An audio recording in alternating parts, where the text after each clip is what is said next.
ಸರಿ, ಅದೇ ಇದನ್ನ ನಿಮ್ಮ ವಿರುದ್ಧ ಕೋಟೆ ಉಂಡಿ ಮಹಾದೇವನವರು ಆರೋಪ ಮಾಡಿದೆಲ್ಲ ಅದು ಅದಕ್ಕೆ ನಾನು ರಿಪ್ಲೈ ಮಾಡಿಲ್ಲ. ಯಾರು ಈ ಕಥೆ ತಿರುಗಿ ಅದನ್ನೇ ಕೇಳ್ತೀನಿ. No, this is not the way of a media. ಯಾರು ಕೋಟೆ ಉಂಡಿ ಮಹಾದೇವ? ನೋ, ಏನು ಇಲ್ಲಿ MLA ಆಗಿದ್ದ, ಮಂತ್ರಿ ಆಗಿದ್ದ, ಏನಾಗಿದ್ದ? ಸುಮ್ಮನೆಲ್ಲೆಲ್ಲೋ ನಿಂತ್ಕೊಂಡು ಬಾಯಿಗೆ ಬಂದಿದ್ದು ಮಾತಾಡ್ಬಿಟ್ರೆ.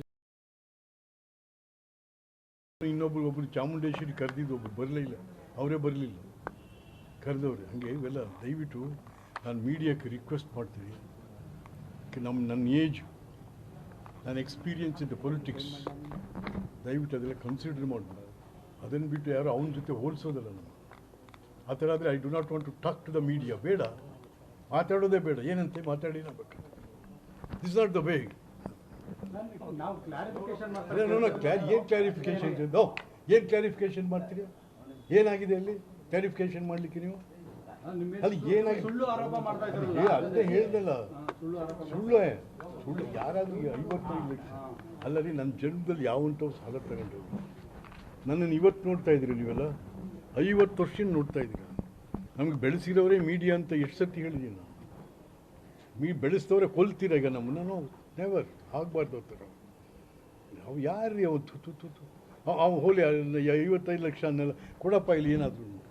ಯಾರ್ಯಾರು ದುಡ್ಡು ಸುಮ್ಮನೆ ಕೊಟ್ಬಿಡ್ತಾರಾ?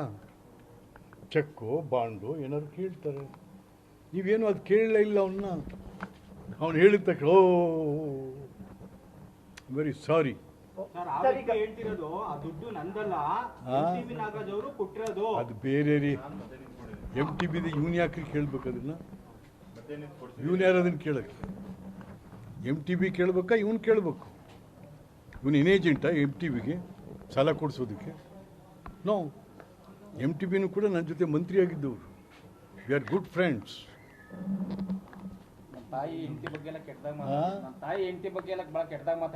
Never never. ಯಾರಿದ್ರಂತೆ ನಾನು ಮಾತಾಡಿದಾಗ? ಎಲ್ಲರೂ ಮಾತಾಡ್ತಾರೇನ್ರಿ? ಸುಮ್ಮನೆ ಸುಳ್ಳು ಅವೆಲ್ಲ. ಅದಕ್ಕೆ ಈ ಮಹಾದೇವನಂತ ಅವ್ರ ಬಗ್ಗೆ ಮಾತಾಡೋದು ಸರ್. ಓಕೆ, ಈಗ ಬಿಜೆಪಿ ರಾಷ್ಟ್ರಾಧ್ಯಕ್ಷರು ರಾಜ್ಯಕ್ಕೆ ಬಂದಿದೆ ಸರ್. ಏನು ಬಿಜೆಪಿಗೆ ಒಂಥರ ಬೂಸ್ಟ್ರಾ ಏನು ಅಂತ ಸರ್? ರಾಷ್ಟ್ರಾಧ್ಯಕ್ಷ ಆದಮೇಲೆ ಕರ್ನಾಟಕ ರಾಜ್ಯಕ್ಕೆ ಭೇಟಿ ಕೊಟ್ಟಿದ್ದಾರೆ. ಭೇಟಿ ಕೊಟ್ಟು ಎಲ್ಲರೂ ಕೂಡ ಸ್ವಲ್ಪ ಹುಮ್ಮಸ್ಸು ಮಾಡಿದ್ದಾರೆ. ಪಾರ್ಟಿ ಗೆಲ್ಲಬೇಕಪ್ಪ 2000 ಇದಕ್ಕೆ ಅಂತ.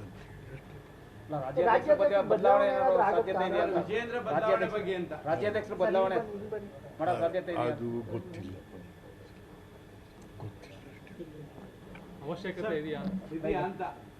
ಅವಶ್ಯಕತೆ ಇದೆಯಾ ಬದಲಾವಣೆ ಮಾಡಬೇಕಾಗುತ್ತೆ? ಅಲ್ಲ, ಅದು ಬೇರೆ. ಯಾಕೆಂತಂದರೆ ಇಲ್ಲಿ ಎಲ್ಲರೂ ಮಾತಾಡ್ತೀವಿ. ಇಡೀ ಪಾಲಿಟಿಕ್ಸ್ ಇವತ್ತು ನೈತಿಕತೆಯನ್ನು ಕಳ್ಕೊಂಡಿದೆ. There is no morality. ಯಾರಿಗೆ ಮೊರಾಲಿಟಿ ಇದೆ? ವಿಜೇಂದ್ರನಿಗಿದೆಯಾ ಮೊರಾಲಿಟಿ? ಅಶೋಕನಿಗಿದೆಯಾ ಮೊರಾಲಿಟಿ? ಈ 3 ವರ್ಷದಲ್ಲಿ ಸಿದ್ದರಾಮಯ್ಯಗಿದೆಯಾ ಮೊರಾಲಿಟಿ? ನೋ. ಅದಕ್ಕೆ ಪೊಲಿಟಿಕ್ಸ್ ಲಾಸ್ಟ್ ಇಟ್ಸ್ ಮೊರಾಲಿಟಿ. ಅದ್ರ ಬಗ್ಗೆ ಮಾತಾಡೋದು ಸರಿಯಲ್ಲ. ನೀವು ಹೇಳ್ತಾ ಇದ್ರಿ ರಾಜ್ಯಾಧ್ಯಕ್ಷರು ವಿರೋಧ ಪಕ್ಷ ನಾಯಕರು ಏನೋ ಕೆಲಸ ಮಾಡ್ತಾ ಇಲ್ಲ ಅಂತ. ಹಾಗಾಗಿ ನಾನು ಹೇಳಿದ್ರೆ ನೀವೇ ಬರೀತಾ ಇದ್ದೀರಿ, ತೋರಿಸ್ತಾ ಇದ್ದೀರಿ. ಸರ್, ಈಗ ಕಾಂಗ್ರೆಸ್ ಕುರ್ಚಿ ಕ್ಲೈಮ್ಯಾಕ್ಸ್ ಏನಾದ್ರು ಆಗುತ್ತಾ ಅಂತ ಸರ್? ಕಾಂಗ್ರೆಸ್ನಲ್ಲಿ ಬದಲಾವಣೆ ಆಗುತ್ತೆ CM ಈಗ ಅಂತ? I don't know. Sir, Bidadi township ವಿಚಾರವಾಗಿ ರೈತರು ಭೂಮಿ ಕೊಡೋದಿಲ್ಲ ಅಂತ ಹೇಳ್ತಾ ಇದ್ದಾರೆ ಸರ್. ತಾವೇನು ಹೇಳ್ತೀರಾ ಸರ್? ರೈತರು ಭೂಮಿ ಕೊಡೋದಿಲ್ಲ ಅಂತಲೇ ಹೇಳೋದು. ರೈತರು ಭೂಮಿ ಕೊಡೋದಿಲ್ಲ ನಿಜ. ಬಟ್ ಸಾರ್ವಜನಿಕ ಕಾರ್ಯಕ್ಕೋಸ್ಕರ ಭೂಮಿ ಬೇಕಾದಂಥ ಸಂದರ್ಭದಲ್ಲಿ ರೈತರನ್ನ ಮನವೊಲಿಸಿ ಅವ್ರು ಕೇಳಿದಷ್ಟು ಬೆಲೆ ಕೊಟ್ಟು ತಗೋಬೇಕಾಗುತ್ತೆ, ಇಲ್ವೇ? ಈಗ ಎಷ್ಟು ಟೌನ್ಶಿಪ್ಸ್ ಆಗಿಲ್ಲ. ಏನು ಹೊಸದ ಇದು? ಹಿಡಿದಿದ್ದೇನು ಹೊಸದ? No, it's not new. ಎಷ್ಟು ಟೌನ್ಶಿಪ್ಗಳಾಗಿದೆ? ಅಯ್ಯೋ, ಸಾವಿರಾರು ಲಕ್ಷಾಂತರ ಎಕರೆ ಮಾಡಿಲ್ವೇ? ಕೃಷಿ ಭೂಮಿನ ತಗೋತಾ ಇದ್ದಾರೆ ಅಂತ ಸರ್. ಆಗಿರೋದೆಲ್ಲ ಕೃಷಿ ಭೂಮಿನೇ ರೀ.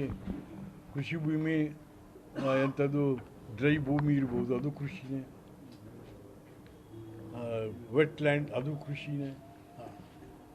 ಸರ್ ಈಗ ದೇವೇಗೌಡರನ್ನ ಆಯ್ಕೆ ಮಾಡ್ಬೇಕಾ ರಾಜ್ಯಸಭೆಗೆ ಅಂತ? ಹಾಂ ಅದು ನಿಜ ಒಳ್ಳೆ ಪ್ರಶ್ನೆ ಕೇಳಿ. ಎಸ್, ದೇವೇಗೌಡರು ಮತ್ತೊಮ್ಮೆ ರಾಜ್ಯಸಭಾ ಸದಸ್ಯರು ಆಗಬೇಕು, ಅದಕ್ಕೆ ಅವಕಾಶ ಕೊಡಬೇಕು. ಯಾಕೆ ಅಂತಂದರೆ ನಾನು ಅಲ್ಲಿ ಹೇಳೋದು ಮರ್ತುಬಿಟ್ಟೆ ನಾನು. ಯಾಕೆ ಅಂತಂದರೆ ಅವರು ಅಷ್ಟು ಸುಲಭ ಇಲ್ಲ ರೀ. ಯಾವುದೋ ಒಂದು ಕುಗ್ರಾಮದಲ್ಲಿ ಹುಟ್ಟಿ ಪಂಚಾಯಿತಿ ಮೆಂಬರ್ ಆಗಿ ಅಲ್ಲಿಂದ ಪಾರ್ಲಿಮೆಂಟ್ ತನಕ ಹೋಗಿ ಪ್ರಧಾನಮಂತ್ರಿ ಆಗಿದ್ರಲ್ಲ, ಹುಡುಗಾಟಿಕೆ ಅಲ್ಲ. ಹಾಗಾಗಿ ಅವ್ರನ್ನ ಮತ್ತೆ ಕಂಟಿನ್ಯೂ ಮಾಡಬೇಕು ರಾಜ್ಯಸಭಾ ಸದಸ್ಯರಾಗಿ. ಅವರ ಅನುಭವದ ಮಾತುಗಳು, ಸಲಹೆಗಳು ದೇಶಕ್ಕೆ ಅಗತ್ಯತೆ ಇದೆ ಅಂತಕ್ಕಂಥದ್ದು. ಅದೇ ಎನ್ಡಿಎ ಬೆಂಬಲ ಬೇಕಲ್ಲ ಸರ್, ಈಗ ಬೆಂಬಲ ಕೊಡುತ್ತಾ ಅಂತ, ಬಿಜೆಪಿ ಬೆಂಬಲ ಕೊಡುತ್ತಾ ಅಂತ ರಾಜ್ಯಸಭೆಗೆ ದೇವೇಗೌಡ ಹೇಳಿದಾರೆ ಪ್ರಧಾನಮಂತ್ರಿಯವರೇ ಅದನ್ನ ಇಶ್ಯೂ ತಗೋತಾ ಇದ್ದಾರೆ ಕೈಗೆ. ಬಿಜೆಪಿ ಹೊಸ ಪಕ್ಷ ಸಂಚಲನ ಸೃಷ್ಟಿ ಮಾಡಿದೆ. ಕಾಕ್ರೋಚ್ ಪಾರ್ಟಿ ಜಾಸ್ತಿ ಬೆಳಿಬೇಕಿತ್ತು, ಇನ್ನೂ ಬೆಳಿಬೇಕು ಕಾಕ್ರೋಚ್ ಪಾರ್ಟಿ. ಯಾಕೆ ಹೋಗಿಲ್ಲ, ಆಗ್ಬೇಕ್ರಿ. ಈ ದೇಶದಲ್ಲಿ ಸಾಕಾಗೋಗಿದೆ ಜನಕ್ಕೂ. ಈ ಹಳೆ ಪಾರ್ಟಿಗಳ ತೆಗೆದು ಆಚೆ ಬೀಸಾಕಿ ಹೊಸ ಪಾರ್ಟಿಗಳು ಬರಬೇಕು. Like Vijayan Tamil Nadu. S, because ಜನ ರೋಸ್ ಹೋಗಿದ್ದಾರೆ ನೋಡಿ ಇವ್ರನ್ನ. ಜನ ರೋಸ್ ಹೋಗಿದ್ದಾರೆ ನೋಡಿ. ಹಾಂ, ನಿಮ್ಮ ಆಸ್ತಿ ಪಾಸ್ತಿ ನೀವು ಆಡ್ತಿರೋದೆಲ್ಲ ಮಾಡಿದ್ದು ಅಯ್ಯೋ ತೆಗೆದು ಒದ್ದು ಆಚೆಗೆ ಹಾಕಿ ಬೇರೆ ಬರಬೇಕು.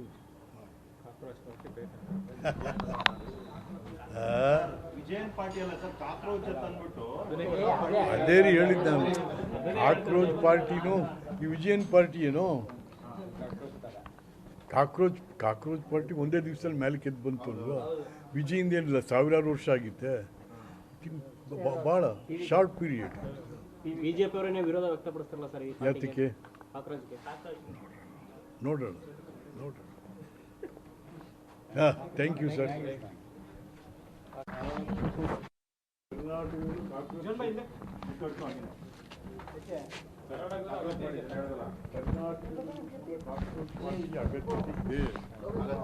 ಬೇಕಾದ್ರೆ ಯಾರಾದರೂ ಯುವಕರು ಅವ್ರು ಇವ್ರು ಬಂದರೆ ಅವ್ರಿಗೆ ಸಪೋರ್ಟ್ ಮಾಡೋಣ. ಎಸ್, ಯಾಕಾಗಬಾರ್ದು.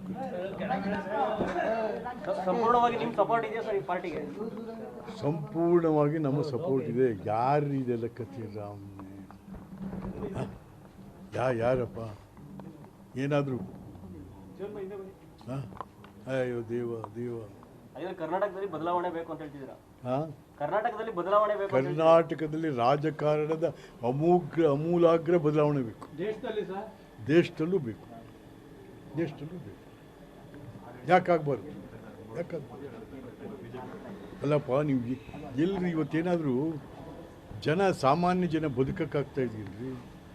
ಇಲ್ಲಿ ಸೆಂಟ್ರಲ್ ಗೌರ್ಮೆಂಟ್ ಅವರು ಟ್ಯಾಕ್ಸ್ ಹಾಕು, ಸ್ಟೇಟ್ ಗೌರ್ಮೆಂಟ್ ಅವರು ಯಾವುದು ತಿನ್ನೋ ಅನ್ನದ ಮೇಲೆಲ್ಲ ಟ್ಯಾಕ್ಸ್ ಹಾಕ್ತಾ ಕೂತಿದ್ದೀರಿ ನೀವು. ಅಯ್ಯೋ ಸೆಂಟ್ರಲ್ ಗೌರ್ಮೆಂಟ್ನವರು ಸ್ವಲ್ಪ ಏರ್ಸಿದ ತಕ್ಷಣ ಸ್ಟೇಟ್ ಗೌರ್ಮೆಂಟ್ ಕೂಗ್ತಾ ಇರೋದು. ಪೆಟ್ರೋಲ್ ಡೀಸೆಲ್ ಬೆಲೆ ಇವತ್ತು ಮತ್ತೆ ಜಾಸ್ತಿ ಇವತ್ತು ಇನ್ನೂ ಆಗ್ತದೆ. ಹಿಂಗೆ ಆದ್ರೆ ಎತ್ತು ಗಾಡಿ ಈ ಟಾಂಗಾ ಗಾಡಿಗಳು ಸಾಮಾನು ಗೀಮನ್ ತುಂಬಿಕೊಂಡು ಹೋಯ್ತೇವಲ್ಲ, ಅದ್ರ ಮೇಲೆ ಹಳೆ ಸಿಸ್ಟಮ್. ಈಗ ನಮ್ಮ ಮೈಸೂರು ಫೇಮಸ್ ಅಲ್ಲ, ಶಾಪ್ ಪಸಂದ್ ಟಾಂಗಾ. ಕೇಂದ್ರ ಸರ್ಕಾರನ ಬೈತಾ ಇದ್ದಾರೆ ಸರ್. ಹಾಂ, ಕಾಂಗ್ರೆಸ್ ನಾಯಕರುಗಳು ಕೇಂದ್ರ ಸರ್ಕಾರನ ಬೈತಾ ಇದ್ದಾರೆ. ಯಾಕಂದ್ರೆ ಅವ್ರು ಬೈಯೋದು ಇವ್ರು ಬೈಯೋದು ಅಷ್ಟೇ. ಏರಿಸ್ಬಿಟ್ರು ಅಂತ ಇವ್ರಂತಾರೆ. ಇವ್ರೇನು ಹೊಸಿ ಏರಿಸಿದಾರೇನ್ರಿ? ಅಯ್ಯೋ ರಾಮ. ನೀರು ಎಲ್ಲದಕ್ಕೂ ಏರ್ಸಾಯ್ತು. ನೀರು, ಪವರು, ಬೀರ್ಗೂ ಏರ್ಸಾಯ್ತಲ್ಲಪ್ಪ. ಬೀರು ಏರ್ಸಾಯ್ತು. ಜನಗಳನ್ನ ಕನ್ಫ್ಯೂಸ್ ಮಾಡ್ತಾ ಇದ್ದಾರೆ ಅಂತ. ಅದಕ್ಕೆ ನಾನು ಹೇಳಿದ್ರಿ, ಇವೆಲ್ಲ ಹಾಳು ಬಿದ್ದು ಹೋಗ್ಬೇಕಂತ. ಈ ಕಾಕ್ರೋಚ್ ಪಾರ್ಟಿ ಅಂತ ಬರ್ಬೇಕು. ಬಿಡ್ರಿ ಅಂತ. ಈ ವಿಜಯನ್ ಅಂತ ಅವ್ನು ಬರ್ಬೇಕು. ನೋಡಿ, ಅವನು ಒಂದು ಮಾತು ಹೇಳಿದನ್ರಿ, ಯಾರು ವಿಜಯನ್, 3-4 ಡೇಸ್. ಎಷ್ಟು ದಿವಸ ಅಂತ ಈ ಧರ್ಮ, ಭಾಷೆ, ಜಾತಿ ಬಗ್ಗೆ ಇಟ್ಕೊಂಡು ರಾಜಕಾರಣ ಮಾಡ್ತೀರಾ? ನಿಲ್ಲಿಸಬೇಕು ಅದು ಅಂತ ಹೇಳಿದಾನೆ. ಕರೆಕ್ಟ್. ಎಷ್ಟು ದಿವಸ ಈ ಭಾಷೆ ಮೇಲೆ, ಧರ್ಮದ ಮೇಲೆ, ಜಾತಿ ಮೇಲೆ ಓಟ್ ತಗೋತೀರಾ ನೀವು? ಇದು ನಿಲ್ಲಿಸಿ ಅಂತ ಹೇಳಿ. ಕರೆಕ್ಟ್. ನಾವು ಅದನ್ನೇ ಹೇಳ್ತೀವಿ. ಕರ್ನಾಟಕದಲ್ಲಿ ಅಂತ ಹೀರೋ ಯಾರಾದ್ರೂ ಇದಾರ ಸರ್ ರಾಜಕೀಯಕ್ಕೆ ಬರೋಂಥವ್ರು? ಹೇಳೋಕ್ಕಾಗಲ್ಲ ರೀ, ಹೆಂಗೆ ದಬಾರ್ ಅಂತ ಬರ್ತಾರೆ ಅನಿಸುತ್ತೆ. ಸರ್ ಅವರು ಘೋಷಣೆ ಮಾಡೋ ಗ್ಯಾರಂಟಿ ಯೋಜನೆ ಇಂಪ್ಲಿಮೆಂಟ್ ಮಾಡೋಕ್ಕಾಗುತ್ತೆ ಸರ್? ಯಾವುದು ವಿಜಯ ಏನ್ ಹೇಳಿರೋದು? ವಿಜಯ ಘೋಷಣೆ ಮಾಡಿ ಲಕ್ಷ ಕೋಟಿ ವರ್ಷಕ್ಕೆ. ಕಷ್ಟ ಇದೆ ಕಷ್ಟ ಇದೆ 2,000 ಹಂಚಿನ ನೀವೊಬ್ರು ಸೀನಿಯರ್ ಎಕ್ಸ್ಪೀರಿಯನ್ಸ್ ಪೊಲಿಟಿಷಿಯನ್ಸ್ ಆಗುತ್ತಾ ಅಂತ. ಕಷ್ಟ ಇದೆ. ನೀನು ಸುಮ್ಮನೆ 8 ಗ್ರಾಮ್ ಚಿನ್ನ ಕೊಡು, ಎಲ್ಲ ಆಗಲ್ಲ, ಕಷ್ಟ ಇದೆ. Okay sir, thank you.